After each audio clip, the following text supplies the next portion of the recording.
La plongée commerciale est l'un des métiers les plus périlleux au monde. Être piégé sous le poids de centaines de pieds-ponts d'océan est la crainte persistante de chaque plongeur, alors qu'il est relié à la surface par un unique cordon ombilical de survie. Lorsque l'intégrité de ce lien est menacée, les conséquences sont dévastatrices. Voici l'analyse fatale de l'accident de plongée du Wild Rake. Les services de plongée Infabco venaient fronner tout juste de recevoir le contrat pour réparer une station de transfert de pétrole en mer du Nord. Il s'agissait d'une entreprise de plongée commerciale qui venait d'acquérir le Wild Rake, un nouveau navire de plongée. Les détails finaux étaient en cours de finalisation à l'usine. Ils allaient donc précipiter la sortie du navire pour débuter immédiatement leur contrat de réparation. Dans ce plan, Infabco, société de plongée, devait réinstaller une colonne montante et une bouée dans une station de remplissage pour une plateforme pétrolière du champ de Tistel. Cette station de remplissage, nommée point d'amarrage à jambe unique, permettait aux pétroliers de s'approcher à une distance de sécurité de la plateforme pour faire le plein. Lors de ce premier groupe de plongée, ils ont rencontré plusieurs problèmes imprévus avec le nouveau système de plongée en saturation. Ce système incluait une cloche de plongée pour transporter les plongeurs aux profondeurs requises pour souder, ajuster et réparer les pièces du psalme. Cette cloche serait pressurisée pour correspondre à la pression extérieure afin que les deux plongeurs puissent travailler et se reposer à tour de rôle dans les profondeurs de l'océan. Le Wild Rake était équipé d'un système de plongée en saturation. Cela permettait aux plongeurs qui travaillaient à des centaines de pieds sous la surface de rester sous pression à l'intérieur du navire afin d'éviter le long programme de décompression. En plongée récréative, un plongeur peut passer 10 minutes à une profondeur importante, puis remonter lentement en effectuant des arrêts à différentes profondeurs pour permettre au gaz dissous dans le sang de s'échapper progressivement, évitant ainsi les conséquences dangereuses du mal de décompression. Une remontée trop rapide vers des profondeurs moins importantes provoque la formation de bulles d'air dans la circulation sanguine, causant douleur et invalidité, voire la mort dans des cas extrêmes. Les plongeurs professionnels passent maintenant beaucoup de temps en profondeur pour travailler, ce qui complique les réparations et installations sous-marines pour les métrains et pour les entreprises. Le système de plongée en saturation permet de maintenir les plongeurs en sécurité à pression constante sur de longues périodes. Dans ce cas, les plongeurs resteraient en saturation pendant 28 jours d'affilée. Cela leur permettrait de travailler par roulement pour effectuer les réparations contractuelles en évitant le long processus de décompression de 5 jours. Sur le Wild Rake, le caisson de plongée était relié à 2 chambres de vie. Cela permettait à 6 plongeurs d'être en saturation en même temps. 2 plongeurs descendaient dans le caisson pour travailler, tandis que les 4 autres mangeaient, dormaient et se reposaient. Malgré l'exiguïté des quartiers, les plongeurs étaient prêts à sacrifier confort et sécurité pour le salaire élevé qui permettait de subvenir aux besoins de leur famille au pays. Il y avait une équipe dédiée à la surveillance de la qualité de l'air, de la température et de la pression des chambres de saturation et une autre équipe dédiée aux caissons. Les hommes affrontaient le même danger dans cet environnement sous haute pression, mais ceux dans le caisson étaient exposés à des risques supplémentaires, seuls à près de 150 mètres sous la surface. Le Wild Rake travaillait sur le projet depuis près d'1 mois. Ils ont réussi à effectuer 29 plongées en caisson, travaillant sur diverses parties de la connexion et de l'installation. Les 6 hommes actuellement en saturation sur le Wild Rake en août 1979 venaient de débuter leur programme de 28 jours. Richard Walker, Skip Guyel, Lassell Aron, Dave Mitchell, Roger Palmer et Dave Boyd en étaient au 9e jour de saturation. Ils avaient déplacé l'unité Psalm terminée à côté de la plateforme Tistel et allaient la fixer à la base Salm. Quand l'équipe précédente est sortie de saturation, elle a partagé quelques problèmes avec la nouvelle chambre et la cloche. Leurs 17 plongées, les premières pour ce nouveau navire, ont révélé des problèmes à gérer et des erreurs à corriger. On a d'abord découvert que la cloche ne pouvait pas être soulevée dans son berceau pour être lancée. Le connecteur pivotant était trop long pour le berceau du navire. Brian Masterson, propriétaire d'Infabco, a décidé de remplacer le connecteur pivotant du câble de levage par 2 manilles, négligeant une norme de conception fondamentale. Cela a résolu le problème d'ajustement, mais était un mauvais substitut à l'action pivotante requise. Le couple et l'impact sur les manilles n'étaient pas appropriés, mais c'était une solution temporaire pour cette plongée. Malgré des défauts de conception de la cloche, le nouveau groupe a plongé en saturation, confiant que les équipes du navire assureraient leur sécurité. Le 7 août, Richard et Skip étaient prêts pour leur quart de cloche. À 23h, les hommes en combinaison d'eau chaude étaient prêts à entrer dans la cloche. Les combinaisons étaient cruciales pour la plongée en saturation. L'un des nombreux tubes passant par le cordon ombilical jusqu'à la cloche contenait de l'eau chaude. L'eau circule dans leurs combinaisons pour les garder au chaud. La température de la mer du Nord était de 40 degrés Fahrenheit. Le cordon ombilical comportait des tubes pour fournir le mélange gazeux respiratoire et l'électricité, ainsi que des câbles pour les manomètres de profondeur, les communications et la vidéo. La cloche était conçue pour être scellée avec un système à double porte qui permettait d'augmenter ou de diminuer la pression à l'intérieur afin de l'adapter à la profondeur où le travail serait effectué. Cette pression permettait également d'ouvrir les portes du sas sans inonder l'intérieur d'eau. L'un des deux hommes descendait dans l'eau et devenait l'homme de sortie, effectuant le travail à l'extérieur de la cloche. L'autre homme restait à l'intérieur en tant que clocheur, pour surveiller les niveaux de monoxyde de carbone, la pression de l'air, les communications et l'ombilical de l'homme à l'extérieur. À 11h40, Richard s'est glissé dans l'eau sombre pour commencer le travail de la nuit. Il avait accompli beaucoup de ses tâches et utilisait maintenant une caméra vidéo pour montrer la base au chef de plongée sur le navire. Après quelques passages avec la caméra, il retourna à la cloche.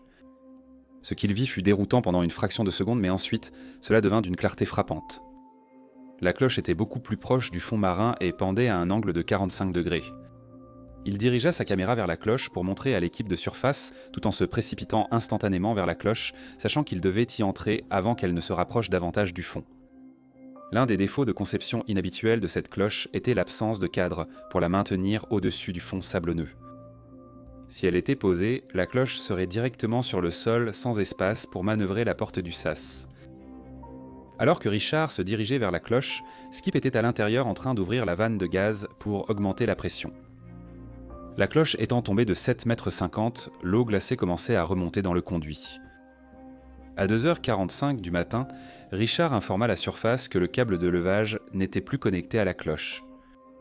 Il est remonté dans le conduit, a fermé la porte intérieure et a essayé avec Skip de comprendre ce qui s'était passé. À bord du navire, l'équipe de la cloche a réalisé que le câble de levage s'était rompu et que la cloche était suspendue par son ombilical. L'écran vidéo était noir et la cloche restait silencieuse. Sur le pont, un autre énorme problème a été révélé. De l'eau chaude jaillissait partout sur le pont depuis l'ombilical. Un autre défaut de conception avait été révélé lorsque la conduite d'eau chaude s'était fissurée et cassée dans l'ombilical, quelques semaines plus tôt. Un mauvais tuyau a été utilisé et s'est rapidement sectionné sous les plis et torsions de l'ombilical. On avait résolu ce problème en ajoutant une nouvelle conduite d'eau chaude à l'extérieur de l'ombilical, fixée simplement avec du ruban adhésif autour de la conduite existante. Lorsque le câble de levage s'est rompu, la traction instantanée sur l'ombilical a endommagé ce tuyau externe. Il se retrouvait sans communication, avec une réserve d'eau chaude en baisse, mais la conduite de gaz et les manomètres de profondeur fonctionnaient encore correctement. L'équipe de la cloche constatait une augmentation de la pression interne, signalant que les deux gars étaient à l'intérieur et avaient augmenté la pression pour sceller la porte. Pour l'heure, la situation restait assez stable. L'approvisionnement en air était suffisant, avec des bouteilles d'air de secours fixées à la cloche. Dans ce cas, un navire de plongée utiliserait sa méthode secondaire pour récupérer la cloche. Les navires devaient avoir deux moyens de récupération de la cloche pour plonger commercialement, un principal et un secondaire. Un autre défaut de conception dévastateur, la méthode secondaire avait été désactivée quelques semaines plus tôt. Le navire était conçu pour lancer la cloche à travers une piscine lunaire située sur le pont. Les concepteurs manquaient cependant d'expérience avec la mer du Nord agitée et les pièges liés à la descente d'une cloche dans une piscine au milieu du pont. En raison des tempêtes rencontrées, la cloche a dû être descendue dans l'eau par-dessus bord. Un système de grue appelé bossoir pouvait pivoter au-dessus de l'eau pour y mettre la cloche. Hélas, le lest suspendu en bas ne pouvait pas franchir le garde-corps du pont. Le lest servait à la mise à l'eau de la cloche et de système de récupération d'urgence en cas de rupture du câble de levage. Ce système incluait un poids lourd descendant sur deux câbles guides. Lorsque le poids touchait le fond marin, la cloche était descendue à la profondeur souhaitée le long des câbles de guidage. Cela permettait un chemin stable pour la cloche. Sans câble de levage, le poids pouvait être remonté par ces câbles de guidage, et la cloche récupérée de façon routinière. La décision a été prise de simplement retirer le système de poids afin de dégager le rail et de mettre la cloche à l'eau. Depuis des semaines, ils utilisèrent cette méthode dangereuse sans rien faire pour y remédier. Richard et Skip étant en sécurité dans la cloche sans câble ni poids pour remonter, Des options étaient discutées pour récupérer la cloche sans danger.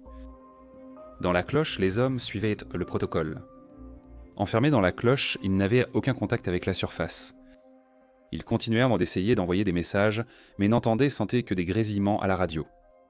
L'air et l'eau chaude circulaient toujours, donc ils devaient simplement rester calmes et attendre qu'une opération de récupération vienne les chercher.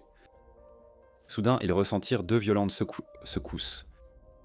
Incrédules, il était clair qu'on tentait de récupérer la cloche en utilisant leur ligne de vie la plus précieuse. Skip cria dans la radio « Posez-nous au fond, encore et encore ». Incertain si son message passait, il était désespéré de protéger le seul lien qui les maintenait en vie. Sur le Wild Rake, le chef de plongée, Holmes, subissait une pression énorme pour trouver comment récupérer la cloche. Ils savaient très bien que le lest n'était pas en service, donc ils allèrent devoir compter sur la seule autre méthode à leur disposition, l'ombilical. Certains systèmes de cloches permettaient d'utiliser l'ombilical comme méthode de récupération d'urgence, mais ce n'était pas forcément le cas du Wild Rake. La société ayant construit ce navire avait négligé des détails cruciaux sur la plongée en saturation, la conception de la cloche et les limites d'exploitation. Se fier à leur affirmation que l'hydraulique de l'ombilical supporterait la charge n'était pas rassurant. Ils avaient fabriqué un ombilical déjà défaillant à cause de matériaux inadaptés, un choix risqué. Brian Masterson, propriétaire d'Infabco, accompagnait Holmes lors d'une consultation avec les plongeurs les plus expérimentés pour discuter des alternatives. La meilleure option aurait été de descendre les hommes au fond pour réduire la pression sur l'ombilical, puis de faire venir des plongeurs d'un autre navire pour fixer un câble de levage sur la cloche Wild Rake. À 2h57 du matin, ils ont contacté le navire de plongée le plus proche, le Stena Welder. Ils ont signalé un problème et demandé de patienter pour une éventuelle assistance.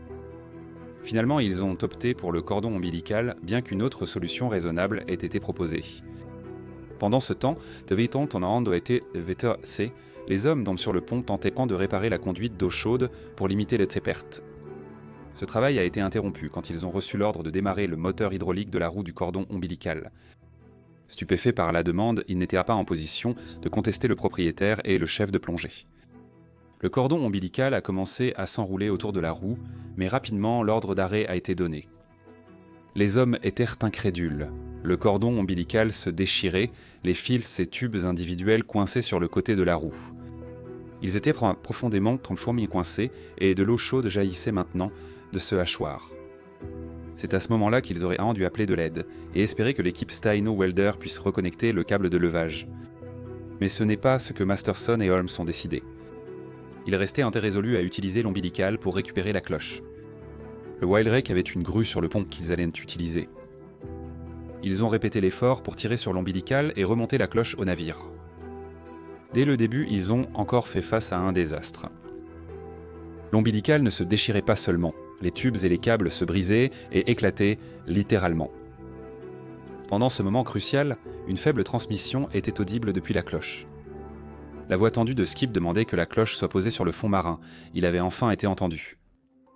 Dans la cloche, Skip et Richard étaient choqués qu'elle ait été secouée par son cordon ombilical. Mais quand le mouvement a cessé, ils ont réalisé qu'un événement terrible s'était produit. Les lumières éteintes, ils ont allumé l'alimentation de secours pour évaluer leur situation.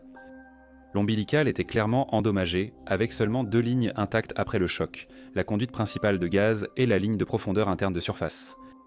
Il était 3h45 du matin et le compte à rebours avait officiellement débuté. Leur conduite d'eau chaude avait été coupée, rendant l'hypothermie leur problème le plus pressant.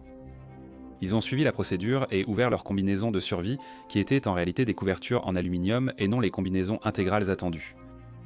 À 16h, le soudeur Stena a été appelé pour le sauvetage. Les 2 navires ont échangé des instructions et du matériel, et à 5h45, les problèmes étaient résolus. 2 plongeurs soudeurs de Stena, Eddie Frank et Phil Cassé, descendaient pour connecter le câble et établir le contact avec Skip et Richard. À l'origine, le groupe de soudeurs prévoyait de soulever eux-mêmes le caisson pour faciliter le transfert, mais Brian Masterson avait une autre idée en tête. Il leur a ordonné de connecter le câble de levage du Wild Rake au caisson et a précisé que ce serait lui qui sauverait les hommes. Cette suggestion paraissait absurde pour le chef plongeur du Stena soudeur. Ils étaient au-dessus de l'emplacement du caisson pour avoir l'angle de levage le plus sûr. le Wildrake remonterait le caisson à un angle de 45 degrés, ce qui est inédit en plongée commerciale. Cela allait à l'encontre des bonnes pratiques, mais Masterson, homme d'affaires et non plongeur, s'en moquait.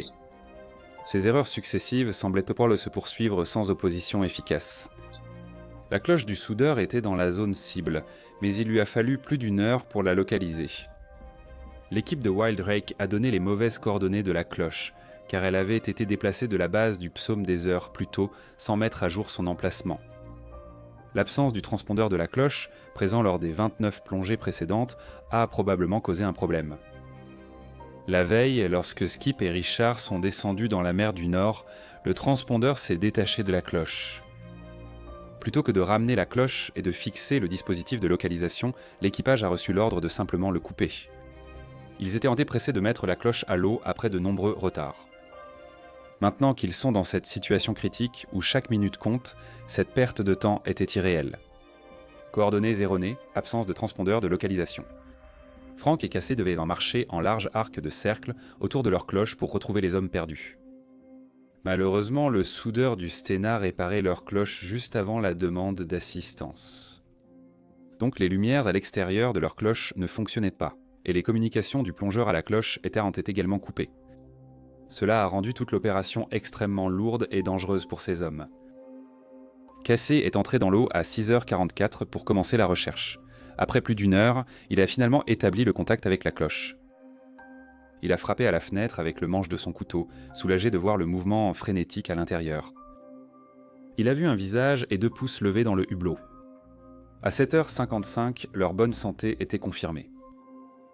Durant leur recherche, Richard et Skip ignoraient tout de la situation. Ils avaient attendu sans communication pendant plus de 3 heures. Après examen des options, ils ont opté pour la dernière action d'urgence restante. Des poids de lestage sont attachés à l'extérieur de chaque cloche pour la rendre plus lourde, car elle flotte naturellement comme une bulle d'air. En cas d'urgence, ces poids peuvent être largués pour permettre à la cloche de remonter rapidement en surface et d'être récupérée. Le facteur clé qui rend cette récupération possible est que les 2 hommes doivent être enfermés à l'intérieur de la cloche sous pression contrôlée. Une remontée rapide signifierait une mort certaine. Il y avait eu récemment plusieurs décès à cause du largage accidentel des lestes. Si un homme travaillait à l'extérieur de la cloche, il serait traîné vers la surface, entraînant une mort atroce et certaine. L'équipage du Wildrake avait encore en mémoire ces événements récents. Des semaines plus tôt, on leur avait demandé d'ajouter des cordes en nylon pour fixer les poids de lest à l'extérieur de la cloche, évitant ainsi toute libération accidentelle. Le problème est que les plongeurs devraient quitter la cloche pour couper les cordes avant d'activer le mécanisme de libération. Skip et Richard étaient conscients de ce système peu orthodoxe et savaient entendu que l'un d'eux devrait sortir pour couper les cordes avant qu'ils ne deviennent trop hypothermiques pour effectuer la plongée. Un obstacle dévastateur les bloquait, assis sur le fond marin sans aucune issue. La cloche était légèrement inclinée, le conduit n'étant pas complètement aligné avec le fond sablonneux. Richard a contorsionné son corps pour atteindre l'ouverture avec son couteau. Son bras était coupé par la pression contre les bords métalliques tranchants, mais il a pu libérer l'un des poids. L'autre côté était impossible. Il n'a pas pu atteindre les cordes du 2e poids à cause de l'inclinaison de la cloche et des charnières de la porte. C'était la dernière option à leur portée, et maintenant ils devaient attendre un sauvetage dont ils ignoraient la durée. Les compteurs en surface ont enregistré que la cloche avait été repressurisée et que les dispositifs de largage des poids avaient été ouverts entre 7h10 et 7h50. Ils venaient juste de verrouiller la trappe et de refermer la porte quand Phil Casey a frappé au hublot. Les hommes ont dû ressentir un regain d'espoir en pensant que des secours venaient vraiment d'arriver juste à l'extérieur de la cloche. Après 4 heures sans source de chaleur, l'hypothermie commençait à les gagner. Ils se sont blottis ensemble pour tenter de réduire les frissons et attendre l'arrivée des sauveteurs. Pour Casey, trouver la cloche n'était que le début d'une procédure ardue. Il devait amener le câble de levage jusqu'à la cloche et tout sécuriser, seul dans les ténèbres océaniques. Les lumières et communications de la cloche étant en panne, il devait faire de nombreux allers-retours jusqu'à celle-ci pour communiquer avec la surface. Le Stena Welder au-dessus était ballotté par les vagues de l'océan, ce qui faisait que l'orientation et l'emplacement de la cloche changeaient constamment. À chaque trajet, Casey devait recommencer à zéro pour trouver la direction de la base du psaume et de la cloche Wildrake. La difficulté de sa mission ne peut être sous-estimée, et il a lui-même failli souffrir d'hypothermie en tentant de sauver ses 2 plongeurs. À 9h02, il a vérifié l'état des plongeurs par le hublot. Ils faisaient vraiment des gestes de la main frénétiques, montrant leur désespoir total d'être sauvés. Après de multiples allers-retours, le câble de levage a enfin été connecté. À 10h10, Casey regarda à nouveau les hommes et fut soulagé de constater qu'ils étaient toujours vivants et alertes. Cela faisait plus de 7 heures que le câble s'était rompu, et au moins 5 heures sans eau chaude. Malgré leur hypothermie, les hommes s'accrochaient à l'espoir. Après plusieurs contretemps, la cloche a été reliée au râteau de récupération, prête à être remontée pour sauver les hommes. À 11h40, le treuil s'est mis en marche, mais en quelques minutes, une autre erreur dévastatrice allait rompre la connexion déjà fragile. La décision de Masterson de traîner la cloche à un angle de 45 degrés plutôt que de simplement déplacer le râteau de récupération allait tout leur coûter. Lorsque la cloche a commencé à se déplacer sur le fond marin, elle s'est accrochée. Masterson a dit à l'opérateur de la grue de secouer la grue et de tirer au maximum sur la ligne. L'équipage du pont était abasourdi. Ce n'était pas la façon conventionnelle de plonger. Tout devait être fait avec prudence et mesure, vérifié et revérifié. Tirer brusquement sur la seule ligne de vie, sans repositionner le navire ni envoyer des plongeurs pour examiner le problème, était imprudent. Leurs pires craintes se sont confirmées quand un grand bruit sourd et le claquement de la ligne l'ont détendu. Il était 12h20 et la cloche avait encore disparu. Richard et Skip, à l'intérieur, devaient en savoir précisément ce qui s'était passé. 8 heures s'étaient écoulées depuis que la cloche avait perdu de la chaleur et 2 heures depuis le dernier regard à travers leur hublot. Ils ont perçu le bruit métallique du câble attaché et à présent la cloche se mouvait enfin. Le soulagement a dû raviver leur espoir d'être secourus. Mais ensuite, l'impensable. Un fort choc métallique a arrêté la cloche brusquement, puis le bruit sourd du câble qui se casse et la cloche qui retombe au fond de la mer. Richard et Skip étaient en hypothermie, épuisés et proches de la mort. Chaque respiration était une épreuve pour inhaler l'air glacial. Les hommes savaient que des heures de silence glacial avaient été nécessaires pour que ce fil soit reconnecté initialement. La prise de conscience accablante qu'ils ne survivraient ne peut-être pas assez longtemps pour sortir la cloche de l'eau les écrasait. On a de nouveau demandé au soudeur Stena de localiser la cloche et de vérifier ce qui s'était passé. Après 30 minutes de recherche, Frank a trouvé la cloche du Wild Rock coincée entre un tuyau et la base du psalme. À 1h, il a tapé sur le hublot et a vu le visage pâle de Richard réagir. Respirant avec peine, il ouvrit lentement les yeux et vit le visage qu'il observait à travers le hublot. Skip était blotti dans sa couverture sur le sol de la cloche. Au moment où Frank parvint à voir, il fut tiré en arrière par son cordon ombilical. Le Stena Wilder luttait pour rester en position malgré la mer agitée. Le mouvement de la cloche entraînait les plongeurs de manière incontrôlable. Après 9 heures dans l'eau, les plongeurs du Stena Wilder ont été remontés à la surface à 3 heures. Un nouveau plongeur a été dépêché pour tenter de fixer le câble de levage et extraire l'équipage du Wild Rake de l'eau. Il était 5 heures lorsqu'il a trouvé la cloche. Il a regardé à l'intérieur et a vu les hommes affalés les uns sur les autres sur le sol. Skip et Richard étaient sans eau chaude depuis plus de 13 heures. La cloche a finalement été récupérée et ramenée à bord du Wild Rake à 7h30. Malgré une douzaine d'efforts héroïques pour sauver les hommes, cela fut insuffisant. Ils avaient survécu sans eau chaude pendant au moins 9 heures. C'était un incroyable exploit de la volonté humaine de survie. Dans les années qui suivirent, l'analyse de cet événement amena la communauté professionnelle de la plongée à remettre en question les nombreux choix imprudents et impulsifs. Brian Masterson n'aurait pas dû diriger le sauvetage. Il y avait de nombreux hommes hautement qualifiés qui connaissaient bien les dangers et avaient établi des plans pour récupérer une cloche détachée. Ces erreurs ajoutées à celles des autres ont coûté la vie à ces 2 hommes. Pour ajouter l'insulte à l'injure, il essayait de faire remplacer l'ombilical afin de pouvoir envoyer les plongeurs saturés terminer le travail.